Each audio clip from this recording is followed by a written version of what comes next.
Welcome to our literature class. I am teacher Kevin, believing that you're in for learning. Join me in exploring the fundamentals of literature. Literature teaches us that words are powerful, and so let us jumpstart this day with these inspiring words. Just like the writers of literary pieces, make each day your masterpiece. The origin of the word literature is a Latin word, literatura, which means writing formed with blank. What is this word that we're looking for? It starts with letter L. You are right, it's letters. Literature is basically defined as writings in prose and poetry. Furthermore, it is said to be a body of written works produced in a particular language, blank, or age. What is this word that we're looking for? It starts with letter C. Correct. It's country. Now let us ponder on other definitions of literature. What do these definitions point out? Certainly, that literature is an art form. What makes literature literary? Let us look into the so-called literariness criteria. As we have learned from the etymology of literature, a literary piece is made up of words and texts. It is marked with creative use of language, which entails both the literal and figurative language. It belongs to literary genre or genres. A little later, we are exploring the different genres of literature. It can be read or performed artistically. No wonder literary pieces are delivered in speech choir and other oral presentations. Lastly, it is open to interpretations. Thus, we appreciate the beauty of ambiguity. Literature may be classified in different ways. Literature may be prose or poetry. By merely looking at the text, you can recognize that it is prose when it is made up of sentences and paragraphs. You know that it is poetry when it is composed of lines and stanzas. In terms of language, prose sounds similar to ordinary speech or writing. On the other hand, poetry sounds special or more artistic than normal speech. There are figurative language, idiomatic expressions, metaphors, and the like. Lastly, prose may or may not be creative. And poetry, on the other hand, has a main artistic purpose to share something personal. Let us read these texts. Can you recognize what do they have in common? Right, they are both about the pandemic. Although they have the same topic, they differ in classification. One is prose while the other is poetry. Which is prose? Which is poetry?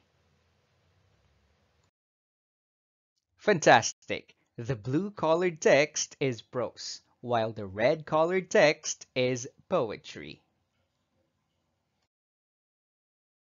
If we classify literature according to form and structure, we have prose and poetry.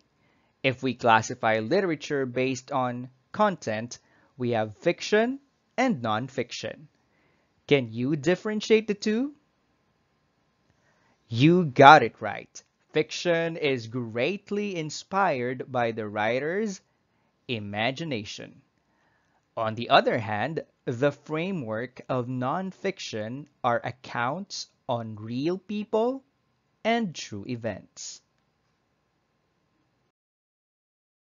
On one hand, we have the biography of Antonio Luna. On the other hand, we have the General Luna movie. The question is, which is fiction? Which is nonfiction? That's incredible. The biography is nonfiction, while the film is fiction. Although General Luna depicts biographical and historical events, a great part of its narrative is imagined or fictitious. Have you ever wondered, why do we read literature? What for is literature? This brings us to the functions of literature. According to Horace, an ancient Roman poet, literature is dulce et utile. Dulce translates to sweet, while utile means useful. Literature is likened to something that is sweet because it entertains, while it is deemed as something that is useful because it informs and teaches the humanity. The intertwinement of literature, history, and time is undeniable. As in the words of Henry David Thoreau, books are the carriers of civilization. Without books, history is silent. Let us use these images to describe the evolution of literature through time. Apparently, literature started in spoken or oral tradition, then the print or written, and now, in the 21st century, it continuously thrives in digital or multimedia platforms. At this point, let us play Anagram.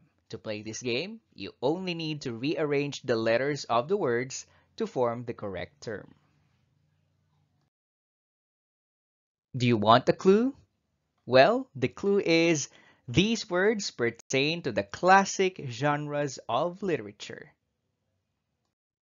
Number 1. Definitely, it's drama. Number 2. Excellent, it's essay. Number 3. Nonetheless, novel. Number 4. Precisely, it's poetry. And number 5. Superb, it's short story. Once again, the classic genres of literature are drama, essay, novel, poetry, and short story. For our next activity, you are going to determine what classic literary genre is depicted in the literary piece that I am flashing. Let us start with El Filibusterismo.